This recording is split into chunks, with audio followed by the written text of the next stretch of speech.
তবে কি দম বন্ধ হয়েই মারা গেল শ্যামলী? সম্পূর্ণ জানতে হলে ভিডিওতে একটি লাইক করে দেখতে থাকো। কোন গোপনে মন ভেসেছে ধারাবাহিকের গল্পে ইতিমধ্যেই দেখা যাচ্ছে অর্ণবর প্ল্যান মাফিক শ্যামলীকে কিডন্যাপ করে নিয়ে যাওয়া হয়েছে এবং তাকে মেরে ফেলার জন্য চেষ্টা করছে। আর এদিকে অর্ণবর প্ল্যান বুঝতে পেরে অনিকেত এবং তার ফ্যামিলি মিলে শ্যামলীকে খুঁজছে।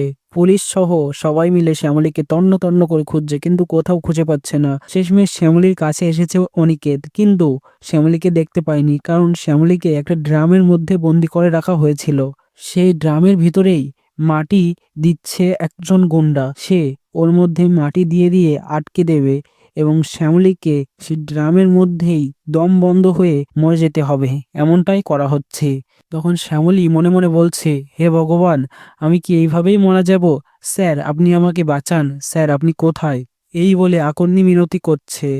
তো আসলেই কি এবার দম বন্ধ হয়েই মারা যাবে শ্যামলী, নাকি তার আগে অনিকেত এসে সেখান থেকে শ্যামলীকে উদ্ধার করবে? তোমাদের ঠিক কি মনে হয় তাতে অবশ্যই কমেন্টসে জানি। এখনই সাবস্ক্রাইব করুন আমাদের ইউটিউব চ্যানেল। ধন্যবাদ সবাইকে।